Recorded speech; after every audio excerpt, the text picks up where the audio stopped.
Le karaté, c'est de la danse? Eh bien oui, effectivement, on n'a jamais été aussi proche de la réalité à travers cette expression que vous avez probablement dû entendre plus d'une fois lorsque un novice regarde un karatéka performer un kata. Eh bien, bienvenue les amis dans ce tuto qui va parler aujourd'hui de chorégraphie, de notification des mouvements et déplacements avec des documents inédits qui viennent à la fois de l'Université internationale du Budo, de l'Université des Ryukyu, donc d'Okinawa, et également de la Chikara Headquarters. On voit ça ensemble, c'est parti.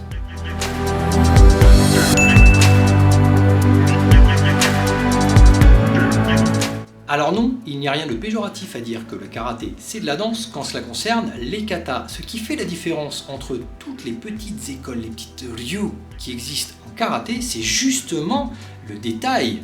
Et tout se cache dans les détails. Les précisions des mouvements, des déplacements, des chorégraphies, du rythme, c'est toutes ces choses-là qui font leur différence et qui font justement leur identité. Et pour pouvoir préserver et transmettre au mieux, il a fallu certes composé à l'oral, mais aussi notifié la plupart du temps par écrit toutes ces choses-là. Et la plupart du temps, qu'est-ce qui se passe? Eh bien, on va se baser et s'appuyer sur des écrits existants, notamment en danse des Ryukyu, pour que l'on comprenne comment utiliser un système qui puisse à la fois informer sur le déplacement, la rythmique, la posture, la technique, et tout ce système-là est codifié depuis le XVe siècle par autant des personnes telles que Plasenza ou plus récemment par Laban qui ont créé des systèmes de notification, en tout cas de conservation sur le papier de toutes ces chorégraphies, de toutes ces danses qui ont servi, on va dire, de point de départ à beaucoup d'écrits martiaux et notamment de conservation de kata à travers le temps.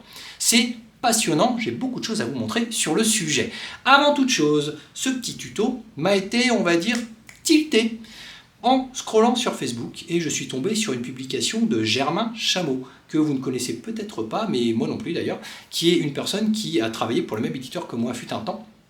Et on est resté en contact très lointain à travers les réseaux sociaux, sans forcément s'aborder, mais il a, lui, eu envie de s'évader et d'affiner sa culture et ses recherches. C'est génial d'avoir des personnes qui continuent à rechercher des choses toujours nouvelles et toujours, on va dire, motivantes et passionnantes. Et il a parlé justement du système Laban et de l'écriture qui avait pu servir justement de point de pivot, ou en tout cas de point on va dire, d'influence, voilà, de point d'influence pour des écrits plus modernes en ce qui concerne les arts martiaux, pour lui dans sa discipline, que ce soit à travers même l'aïkido, le yaido, pour vous, vos disciplines, faut savoir que cette transmission, elle a dû se faire à un moment donné par écrit, et qu'à l'écrit, il y a des choses qui ont pu justement influencer vos disciplines. Donc revenons à nos moutons. En karaté, lorsque l'on parle d'écrit, on va parler des ouvrages sur lesquels il y a quand même énormément de textes, avec les origines de la discipline, le pourquoi du comment. Souvent, les pratiquants ont tendance à ignorer un petit peu ces ouvrages à tort, parce qu'en fait, il y a énormément d'informations sur comment pratiquer. Mais, on l'a déjà vu d'ailleurs dans ces tutos, sur les distances, sur ce qu'a pu dire Maître Funakoshi dans son Karaté Dokuran, et ainsi de suite. Mais c'est vrai que les pratiquants ont tendance à s'orienter sur des livres d'images où on voit les postures des katas, comme ça, ça permet de les réviser. Ah oui, il était posturé comment? Ah oui, en fait, c'est ça, Morote, c'est pas Uchi, enfin bref. Donc, finalement, on se base sur des livres d'images qui, 9 fois sur 10, et vous pourrez faire vraiment, alors c'est une étude un peu empirique, c'est un chiffre qui n'est pas forcément hyper concret, mais la plupart du temps, et j'ai une bibliothèque qui est remplie de bouquins, la plupart du temps, on n'a que des images. Dans mon propre livre, je n'ai que des images. J'ai, oui, des petites flèches pour indiquer des placements du pied, des trucs comme ça, mais j'ai absolument pas de diagramme. J'ai l'ambusène de départ, avec des petits numéros, j'ai des photos, mais j'ai très peu de liaison entre les deux. Je n'ai pas de page d'écriture sur le positionnement des pieds ou sur le déplacement des pieds. Alors que finalement, avec du recul, mais oui, j'aurais dû. Évidemment que j'aurais dû. Puisque une technique ne sert à rien si on n'a pas la mobilité du corps qui va avec. Face à un adversaire, même si l'adversaire est devant soi, selon si je vais m'orienter à droite, à gauche, selon mon ambusène, ça va m'indiquer à quoi sert ma technique. Quand je suis dans Teki et que le pied ramène en Amigaishi, si je ne sais pas qu'à tel moment il va se passer telle ou telle chose, j'ai du mal à visualiser à quoi sert le mouvement. Donc, ça va être très intéressant dans des ouvrages japonais de voir que certaines personnes ont pensé à cette notification. Et cette notification, comme je vous le disais, elle existe depuis finalement des décennies, voire même des centenaires, peut-être pas des millénaires, mais en tout cas des centenaires. Elle est apparue au XVe siècle. Et on a les premiers écrits qui servaient en fait à définir les déplacements des chorégraphies, notamment les déplacements des pieds, dans les premiers menuets.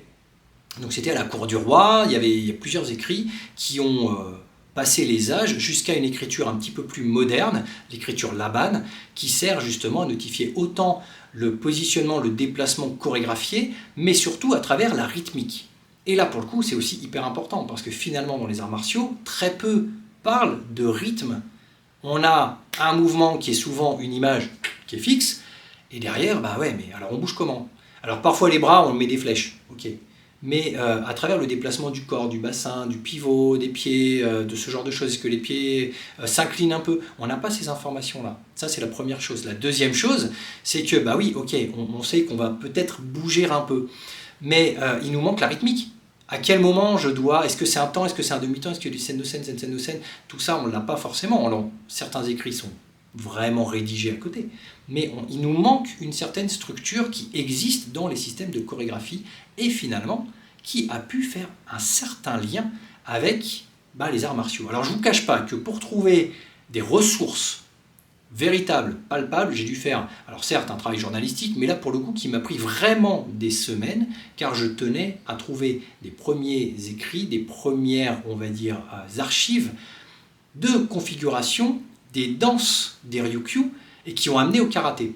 On en avait parlé dans un petit tuto, j'ai essayé de vous le remettre ici, non il est de ce côté, sur justement le parallèle entre les danses des Ryukyu et les premiers katas. J'ai fait des reportages à Okinawa il y a plusieurs années, il y a maintenant une bonne dizaine d'années, et on m'avait montré au château de Shuri, avant qu'il crame, que sur une scène, certaines danseuses optaient pour des déplacements qui étaient très proches de ceux des premiers katas d'Okinawa. Parce que c'était un spectacle qui présentait de très vieilles danses des Ryukyu. Et notamment en me disant, à l'époque c'était Miguel Daluz, qui aujourd'hui travaille encore d'ailleurs pour la préfecture d'Okinawa, pour le bureau des visiteurs, qui me disait, voilà, regardez, cette partie-là, notamment, a servi à l'époque d'influence, en tout cas, sur les premières postures, positions et les premiers écrits. Donc c'est hyper intéressant de voir qu'effectivement, l'ambuzen et certains déplacements ont pu être, sans dire copiés, mais en tout cas ont pu servir de pivot d'influence. Maintenant, au niveau des écrits, c'est hyper dur, et je vous mets au défi de trouver des écrits sur le positionnement, la structure, la rythmique des danses d'Okinawa, même qui ont 50 ans. C'est très compliqué. On a des documents plutôt récents sur les danses modernes, mais les anciennes danses, waouh, c'est comme le théâtre no. J'ai cherché beaucoup et j'ai contacté des copains au Japon pour savoir s'ils avaient des documents sur le théâtre no ou sur le kabuki pour leur déplacement. On sait que c'est ultra codifié et en fait les écrits ils sont ultra élitistes et ils sont réservés à certaines personnes dans certains cadres et c'est des choses totalement secrètes qui ne sortent pas au même titre que le Bushido reste du côté de la Takeda et pour avoir quelque chose en main, il faut quand même aller les contacter, taper à leur porte. Donc c'est très compliqué. Peut-être qu'un jour, lors d'un détour au Japon, j'essaierai de creuser un petit peu la question, toquer aux bonnes portes, pour essayer d'avoir les bons contacts. En attendant, à distance, c'est très compliqué. Et voici un document exceptionnel qui vient de l'université des Ryukyu et qui date de 1976. C'était une thèse de quelqu'un qui a fait des recherches en amont sur justement le positionnement des danses des Ryukyu. Et pour cela, ce document-là, il est quasiment introuvable. Je l'ai trouvé sur un site, sur un forum russe. Pour vous dire que j'ai vraiment été très très lent dans mes recherches pour trouver ce document qui présente justement plein de postures, de danses, de mouvements des danses des Ryukyu. J'essaierai de vous mettre un lien dans les commentaires si jamais vous êtes intéressé par ce genre de choses. Et donc aujourd'hui, de ces systèmes d'écriture, il en reste très peu de choses, parce qu'on a, comme je vous le disais, regardez même les bouquins qui sortent en Occident, c'est des photos de postures statiques, sans quasiment jamais faire un parallèle et un rapport avec le mouvement ou le temps. Et encore moins le timing, et ça c'est hyper dommageable. Et pour le coup, je sais déjà que désormais, je travaillerai avec cette notion de temps chorégraphié lorsqu'il va s'agir de travailler un kata. Et ça va notamment nous aider à retrouver une rythmique dans l'application par-dedans les bunkai. Il existe néanmoins quelques livres qui parlent de posturologie, de déplacement, même si tout n'est pas totalement complet sur le timing en tout cas.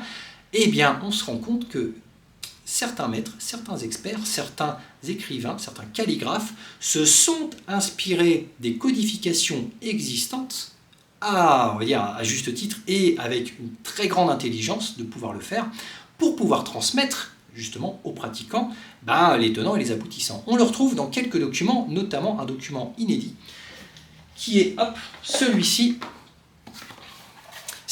Alors j'en ai plusieurs comme celui-ci, je vous en montrerai. Ça c'est un document qui vient, je vais le mettre à la lumière, voilà, qui vient de la JKA.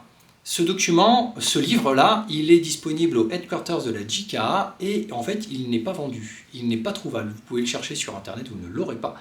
Même sur les JKA France, c'est très très compliqué de le procurer parce qu'il faut être notamment affilié à la JKA, mais il faut montrer, on va dire, une certaine patte blanche. L'avantage de ma posture au Japon, c'est que connaissant très bien Maître Nagura, lui m'a intronisé au sein de la JKA et donc désormais j'y ai mes entrées. Ici, dans ce livre-là, on va retrouver des pages entières de posture. Donc là, il est couvert ce livre de pages. On a vu aussi dans un tuto précédent qu'on a dans ce livre-là des dénominations qui sont écrites en romanji, donc en écriture occidentalisée, pour aider à sa compréhension, et que justement, c'est un très bon support, alors il est très ancien, c'est un très bon support pour parler correctement les termes japonais. Ici, par exemple, regardez, on a vraiment l'idée d'avoir les déplacements, comment on se déplace, comment les pieds vont bouger très légèrement. Donc dans ce document-là, on a déjà des premiers écrits qui sont très intéressants uniquement sur les pieds. Et il n'y en a pas beaucoup, des bouquins qui font ça. Mais on continue. Un peu plus populaire, pour ceux qui connaissent les écrits de Maître Nakayama, il a fait donc les Best Karaté, on est toujours au sein de la JKA, vous me direz. En termes de codification, ils sont quand même assez haut de gamme. Et dedans, dans certains, pas tous, dans certains de ces livres, ici on a, vous voyez, en bas de page, le positionnement des pieds. Donc là on a carrément la façon dont les pieds vont pivoter de 10 degrés. Donc là, pour le coup, c'est génial. On est dans le détail. Pour ceux qui se demandent comment faire telle ou telle chose, on n'est pas dans de la photo fixe. On est vraiment dans le détail. Et on l'a vu en début de ce tuto. C'est le détail qui fait tout l'intérêt des arts martiaux. Quel intérêt si c'est pour faire de l'à peu près? Il faut faire du détail et c'est ça qui va différencier les voies, justement. Et pour le coup, une université, au-delà de celle des Ryukyu, qui fait un travail extraordinaire sur les micro-détails qui composent les disciplines, c'est l'Université internationale du Budo. Je vous montre ce petit document-là. L'Université du Budo, souvenez-vous, j'avais été y faire des reportages il y a 10-15 ans avec Maître Nagura, il m'avait emmené un petit peu dans plein de cours. C'est une université qui est intégrée par des personnes qui veulent travailler par exemple au sein des forces de l'ordre, pour être instructeur en police ou dans un système martial ou dans un système bushi pour pouvoir donner des cours par exemple en université. Et bien justement, on n'y apprend pas que la pratique, on y apprend aussi la théorie et l'histoire. On y apprend les armes, on y apprend de quel bois sont faites telles ou telles armes, comment les tailler, comment les réparer. On apprend l'histoire des maîtres, on apprend l'histoire des forgerons, on apprend l'histoire de beaucoup de choses, et notamment l'histoire de comment conserver ces disciplines et l'histoire de comment notifier les déplacements. Et donc dans ces bouquins-là, donc ça c'est pareil, ce sont des bouquins qui sont complètement internes, qui ne sont trouvables qu'au sein de l'université du Budo, qui ne sont pas vendus. Et vous avez ce genre de choses, où on va avoir justement, vous voyez de ce côté-là, placement, déplacement des pieds, avec un pied qui va bouger à 90, on en a aussi de ce côté-là. Donc, de temps en temps, on retrouve certaines formes de codification qui existaient à moindre échelle, et à très petite dose, dans le Karaté Kyohan de Maître Funakoshi, son premier ouvrage, où dedans, on a sous les photos, vous voyez ici, certaines petites postures.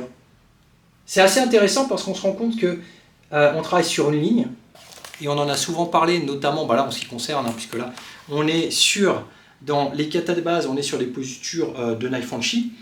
Dans ce document-là, ce qui est assez intéressant, c'est que puisqu'on travaille sur une ligne, on se rend compte qu'on a un gros travail à faire de la kozahashi pour chasser le pied arrière par le pied avant lorsque l'on se déplace et ne pas le placer devant, sinon on ne serait plus sur la même ligne. Enfin bref, ça c'est un détail qui est assez intéressant dans ces ouvrages-là et qu'on ne retrouve quasiment jamais ailleurs. Cet ouvrage-là, malheureusement, comme beaucoup d'ouvrages de Maître Funakoshi, ne sont pas forcément complets. Cependant, au dojo de Keio, il y a encore des ouvrages et des écrits de Maître Funakoshi qui n'ont jamais été publiés, des petites choses qui traînent, des croquis. Et je vous en avais parlé, je vous en avais montré quelques-uns dans un tuto il y a quelques années. Et pour le coup, c'est hyper intéressant. J'en avais fait des photos, alors des photos que j'ai pour le coup, pour ce travail-là, que je n'ai pas le droit de diffuser. Mais certaines choses, certains livres qui sont, c'est même pas que c'est inédit, c'est qu'ils n'ont jamais été publiés, sur des croquis, des dessins, des déplacements, et souvent c'est vraiment, entre guillemets, des dessins où on voit le mouvement, on voit la fluidité, et ça c'est hyper intéressant. C'est ce qui nous manque un petit peu aujourd'hui, et c'est ce que révèle en fait précisément les systèmes comme Laban sur la rythmique ou des systèmes comme ceux du XVe siècle par Plasenza sur les déplacements. Aujourd'hui, on a de temps en temps des gros posters de karaté avec, on en avait à l'époque de Karaté Bushido il y a très longtemps, avec justement, on voyait sur un même poster un peu l'ambuzen. Donc on comprenait si on devait se déplacer ou pas, ça restait encore très succinct, mais ça avait le mérite d'exister. Aujourd'hui, ça devient très compliqué de relier un mouvement à un ambuzen et encore plus au mouvement même de la technique et des pivots et ce genre de choses. Et puis tous ces tout petits détails. Est-ce qu'on va tourner sur le talon du pied? Est-ce qu'on va tourner sur le koshi? Toutes ces choses-là, on commence un petit peu à les diluer et à les perdre. Et on est encore dans cette recherche de ne pas diluer les choses, de ne pas uniformiser. On va essayer de garder ces petits détails. Donc, de votre côté, continuez à travailler sur les tout petits détails qui composent vos katas, votre technique, votre discipline, même le travail par deux. Et si jamais vous les avez oubliés, si jamais vous ne les avez plus, plongez dans certains livres. Et si vous devez ouvrir un ouvrage, justement, prenez-en un qui comporte ces détails-là. Ils ne sont pas nombreux, donc il va pas falloir de temps en temps chercher vraiment beaucoup, mais lorsque vous en avez trouvé un ou deux, ça vous change complètement votre pratique, parce que lorsque l'on fait des katas, surtout des katas un petit peu complexes, même les hangetsu par exemple, on se rend compte que c'est beaucoup plus difficile qu'il n'y paraît. Voilà, c'est tout pour aujourd'hui. Je voulais vraiment faire ce petit parallèle, même si on avait déjà parlé d'Okinawa et de la danse des Ryukyu auparavant, cette fois on est vraiment plus technique, on a resserré un petit peu le champ de vision. Allez, portez-vous bien, passez une très bonne semaine. Ciao.